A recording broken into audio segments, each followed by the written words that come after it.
Hey guys, welcome to episode 4 of my Airstream renovation.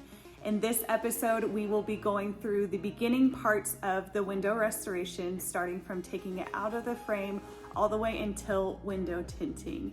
So I decided to split this content into 2 different parts just because the information is heavy, there's a lot of it, and it is kind of lengthy.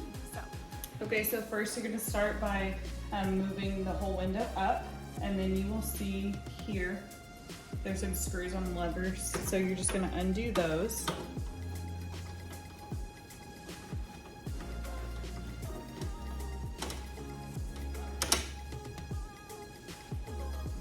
what it looks like when it comes out. My nasty hands.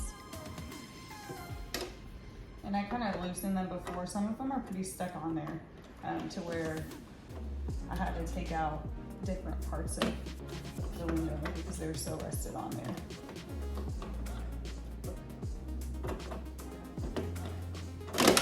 My strength today got these, which was a big plus.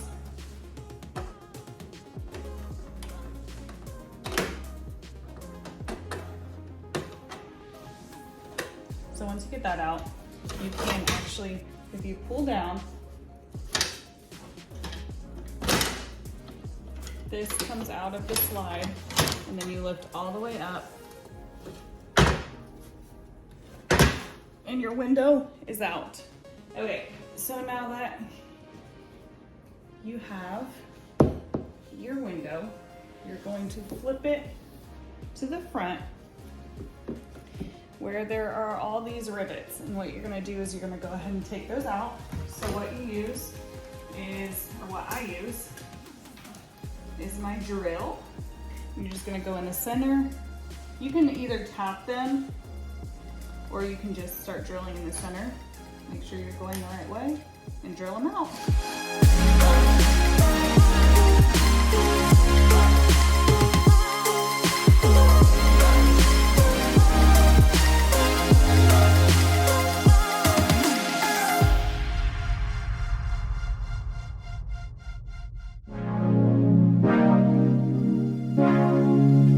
So now that all the rivets are off, you are going to flip this sucker over. This is a big 30 by 22.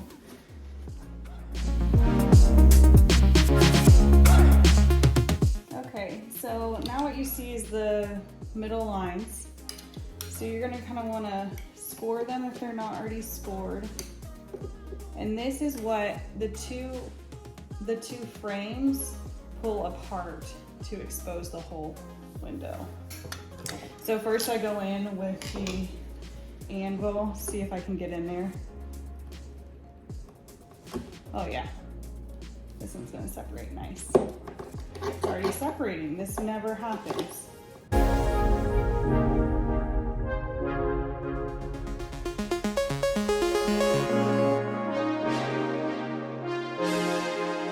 And then, like I've said in the previous video, you take this gasket off around it. Okay, so now you want to separate the 2 panes, and there's this gross putty, so I just lift up underneath, pry a little. Then go a couple inches, lift up, pry a little. Don't break the glass.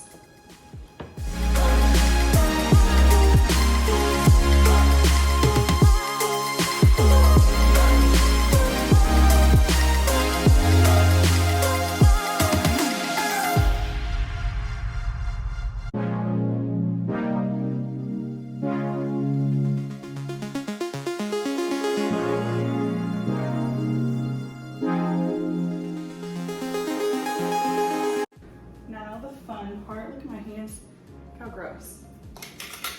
So you want to start scraping off all this grossness, and some of your tint might come along with it.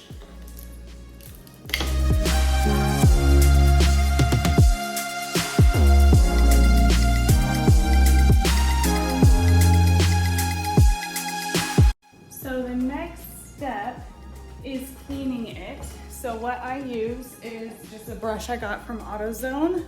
And in this spray bottle, I have the CLR, the calcium lime rust remover, I think, which I'll link that below, but it just helps with cleaning. So what I do is I spray it. It's pretty strong. You might want to wear a mask, but of course I'm not.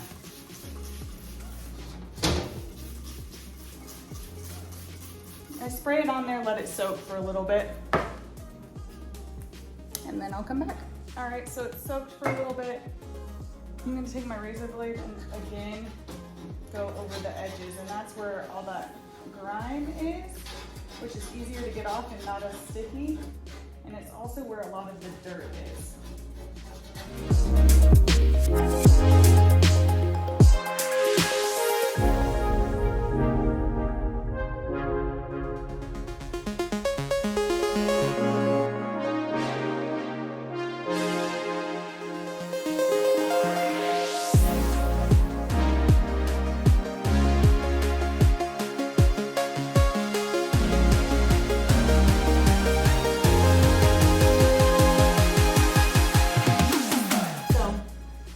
For the polishing, what you need is I got this polish off of Amazon. It's a little bottle, but a little goes a long way.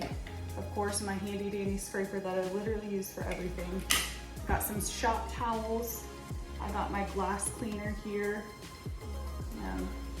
Just standard, you can use Windex too.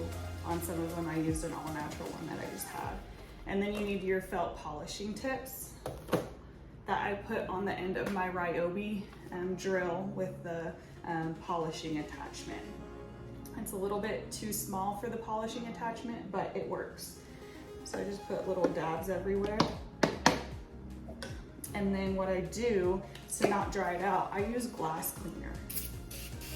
And of course I'm not a professional, but this is what's worked best for me. And you just get to polishing. You want to kind of go up and down, side to side, make sure you get the edges. That's where it's the grossest for my windows. All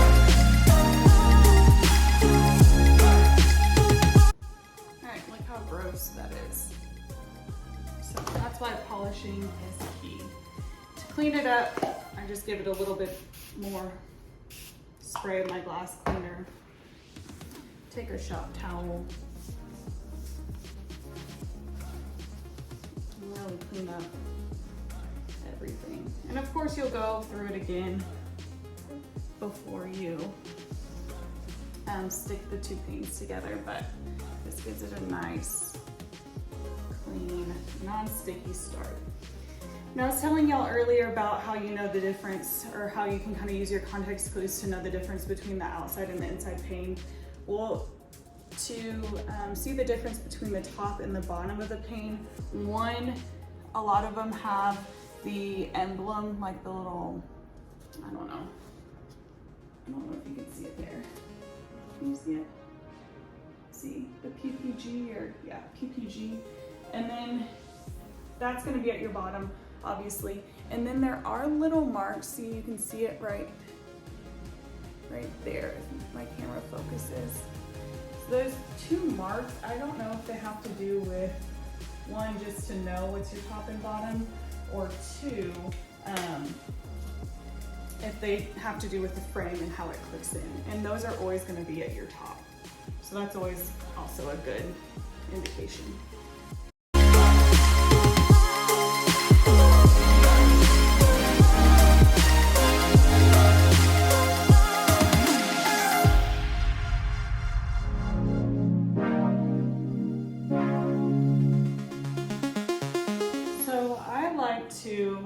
Especially because I have like 5 things going on at once, I like to write on a sticky note and just say, this is the 130 by 22 inside, and it's polished.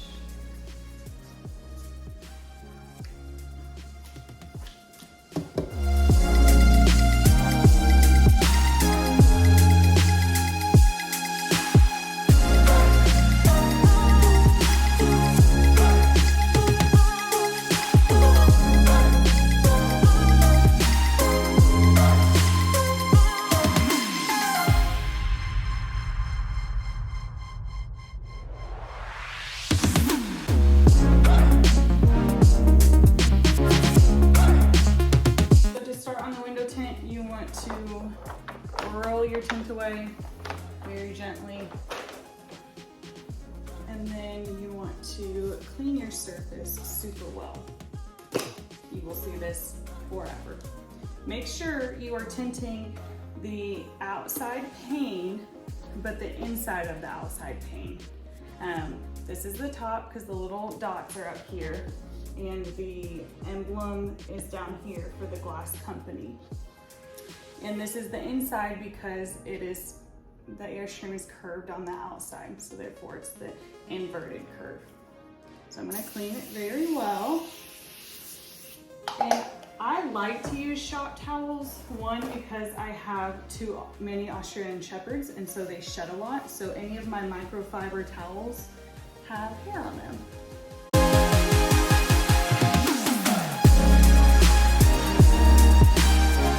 I like to look from the side, make sure there's not any dog hair. What you're gonna do is you're gonna use your water slash soap, your baby soap. And you are just gonna, see, how's that end up there? I don't get it. I just checked. Then you're gonna take a little bit of your scotch.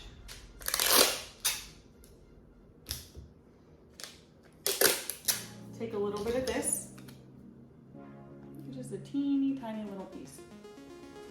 And you are gonna bring your tint over. You are going to stick this on a corner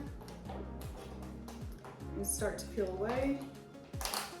If you're talented enough to get the clear off without doing this, go you, but this is the only way that I can seem to kind of do it. Okay, so I peel part of it, I spray with the solution, peel some more, spray, and I put the rest of it off, and I spray. Now I have the corner, and I grab the opposite corner, complete opposite diagonal, and I position it on. Now the water mixture makes it slide around, so you have some room. And then what you do is you take your shop towel and your scraper, and you just start working out the water and the bubbles. What also you can do is spray this outside, and it kind of helps. Now, because these are curved, you are gonna have to kind of work with it. Some of it will bubble up right in the middle of each curve, like on the top and the sides and the bottom, but you just kind of gotta play with it. And that's the good thing about the water, it takes a little bit to dry. So I just kind of, obviously I'm doing this in my kitchen, but I just kind of hang around for the next hour, and if I look up and I see it bubbling, and I just go by and scrape it down with this. Now it is important to have something in between your scraper and the tint because you will scratch the tint. And you just work it out. And that also helps with the solution at the top. You can kind of work it all out. Now I will say that I tinted every single one of my windows except for the front, partially because I wasted a lot of tint trying to get the wing windows to work. I tried, because they're so curved, so I tried like the baby powder, I tried the dryer sheet, I tried everything, and I would just, one, it would not stick down, two, I would just get creases in it. I think I got a hair in there. Oh well. So while this tint is setting, I can clean the window frames that actually aren't that dirty. So I'll show you all how I do that.